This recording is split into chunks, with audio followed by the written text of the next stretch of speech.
So we just run quickly through the form. Okay, so if you go to page 1, again, it explains what financial documentation you need to support your application.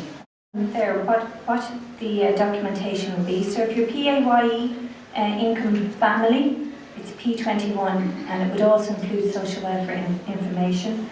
And then self-employed persons must submit a notice of assessment, and the dates for those notices and revenue information is the 31st of December 2010.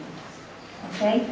And then valid receipts. A valid receipt is a receipt from the beginning of the academic year.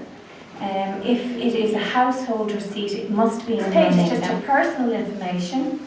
So if you could fill that in, best you can, including your student PPS number and your medical card number. And we need to know what is your year of study and what course you're studying and whether you've received a fee waiver. That's fairly straightforward. And then we're getting back to the local authority higher education grant, which is on page 3. If you could state whether or not you applied for the grant. Okay? If you have been awarded a grant, you submit your grant letter. If not, you just indicate that you haven't and then submit your other financial documentation. And then if you're in receipt of any other funding, it's important to include that as well.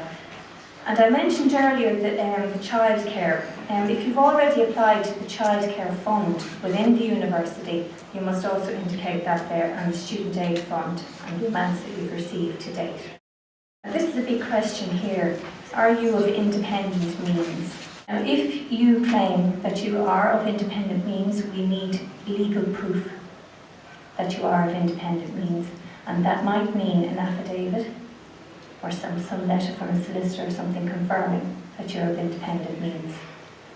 Or if you're a guardian of the HSC, a letter from the HSC would be okay.